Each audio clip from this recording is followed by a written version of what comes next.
Donc bonjour Fabrice, moi j'ai 48 ans, donc je suis au club de plaisir et je fais du rugby à 5 santé.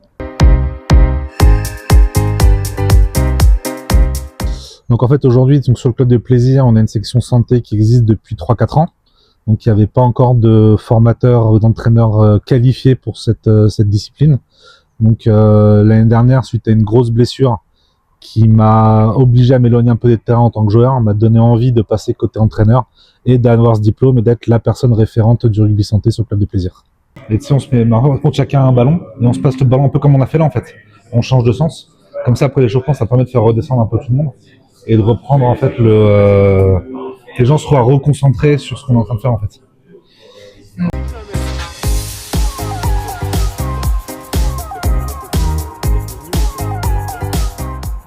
Bonjour, je m'appelle Constance. Moi, ça fait 5 ans que je fais du rugby à 5 au rugby club de l'Isle-Adam, donc dans le Val d'Oise. Et depuis 1 an et demi, je suis référente du département dans le Val d'Oise pour promouvoir la pratique du rugby à 5 et créer un peu de lien et de communication entre les équipes. Alors du coup, ça fait 5 ans que je pratique en tant que joueuse et j'avais envie de monter en compétences, que ce soit au niveau personnel ou collectif, et pouvoir transmettre des savoirs. Donc du coup, je me suis inscrite à cette formation pour pouvoir retransmettre ce que j'apprends à mes coéquipiers actuels et devenir coach de rugby à 5. Tu passes exactement. En fait, il sert à rien ce poste-là? Non, c'est vraiment pour créer une situation proche de celle du jeu, où il y a une cellule toucheur-touché.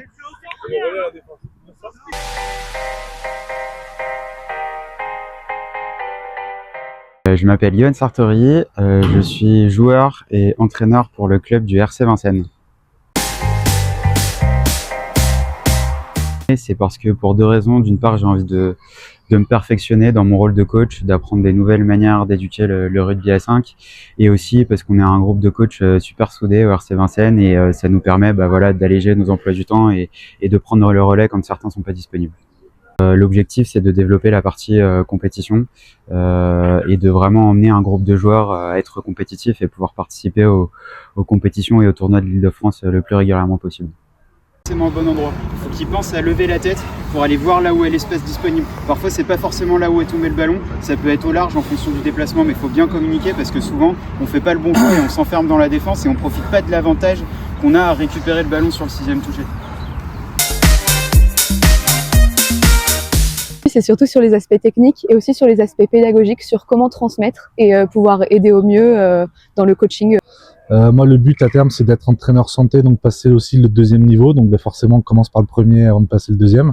Donc moi, le but ici, c'était de vraiment avoir les bases et les acquis minimums pour pouvoir entraîner l'équipe, que j'entraîne depuis 1 an et demi. Mais aujourd'hui, là, je vois qu'avec cette formation, ça permet d'apprendre plein de choses, à la fois sur les logiques d'entraînement, sur le management des gens, ce qui nous manque aujourd'hui, nous, pour entraîner, même si j'étais joueur pendant quelques années, quoi.